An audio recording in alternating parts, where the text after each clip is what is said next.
Newsroom লাইভে এবার জেলার অন্যান্য খবরের দিকে নজর রাখবো। হুগলিতে চলে যাব। শ্রমিক অসন্তোষে বন্ধ শ্যামনগর জুট মিল। পরিবার নিয়ে মিলের গেটে যারা ধর্নায় শ্রমিকরা, যে ছবি আপনাদের দেখাচ্ছি, পরিবার নিয়ে মিল গেটে ধর্নায় শ্রমিকরা, চুক্তি ভেঙে বেশি কাজ করানোর অভিযোগ।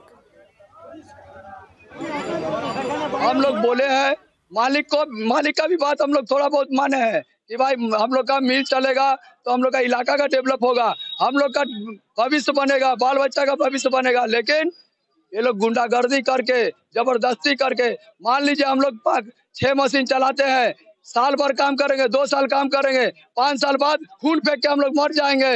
80 फुट दौड़ना पड़ता है नया मशीन में, और पुराना मशीन हम लोग जो चलाते हैं तो 10 फुट का अंदर काम करते हैं। किस तरह से काम करेंगे? मैनेजमेंट बोलता है नहीं, अगर तुम लोग मानेगा तो पुलिस से पिटवाएंगे, गुंडा से मरवा देंगे, ऐसा ऐसा धमकी देता है। यूनियन वाला लोग भी हम लोग को धमकी देता है।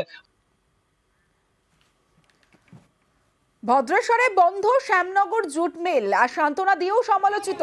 গেটে ধর্ণা শ্রমিক পরিবারের, লকেটকে জড়িয়ে ধরে কান্না শ্রমিক পরিবারের। করোনার সময় কোথায় ছিলেন সাংসদকে প্রশ্ন শ্রমিক পরিবারের।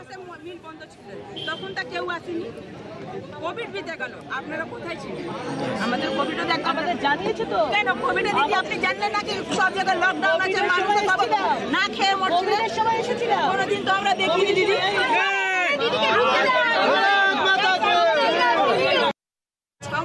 মিল বন্ধ ছিল, তখন তা কেউ আসেনি।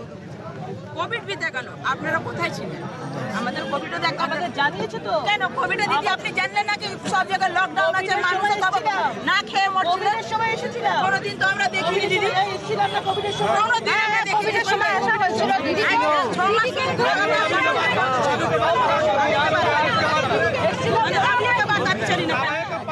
আমরা এসেছিলাম ভদ্রেশ্বরে তাদের সঙ্গে দেখা করার জন্য। দেখেছেন পুলিশ কিভাবে আমাদেরকে রাস্তা আটকে ছিল।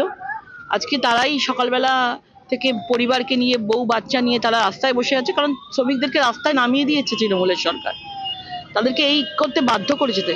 এবং সকালবেলা থেকে তারা বসে আছে, পুলিশ এসে তাদেরকে হুমকি দিচ্ছে। এখানকার চেয়ারম্যান যে আছে সে হুমকি দিচ্ছে, তাকে কি বলছে, আমার কাছে ওষুধ আছে, হোমিওপ্যাথিও আছে, অ্যালোপ্যাথি, এসব বলার কি আছে? কেউ তো একটা সমাধান তাদের করছে না, শ্রমিকদের তো সমাধান হচ্ছে না। শ্রমিকদের স্বার্থে কারোর বিপক্ষে, কারোর পক্ষে, আমি কারোর পক্ষেও না, কারোর বিপক্ষেও না। আমি ভদ্রেশ্বরের সাধারণ মানুষের সমাধান আলোচনাই হচ্ছে। যে কোনো কিছুরই তো বড় বড় সমস্যার সমাধান আলোচনার মাধ্যমে হয়। আলোচনা করেই তো সমাধান করতে হবে। যিনি ওখানে ওয়ার্কার আছেন তিনিও তো চাইছেন এই মিলে কাজ করবেন। কাজ করতে গেলে তো বন্ধ রেখে কাজ করা যাবে না, না? এটার জন্য আলোচনা করতে হবে। আমার স্টেটমেন্ট তো রয়েছে, সেদিনকে যে আমরা মিটিং করেছি খোলার জন্য, আমি তো বলেছি যে শনি রবি সোম যাক, মঙ্গলবার দিন দরকার হলে মালিককে নিয়ে বসিয়ে, ম্যানেজমেন্টের লোককে নিয়ে বসিয়ে, এবং যারা আন্দোলন করছে সবার কি কোন জায়গায় আছে, কতটা কি করা যায়, আমরা সেটা যতটা যেইভাবে প্রয়োজন আছে সেইভাবে একটা জায়গায় আন্ডারস্ট্যান্ডিং করা যায়।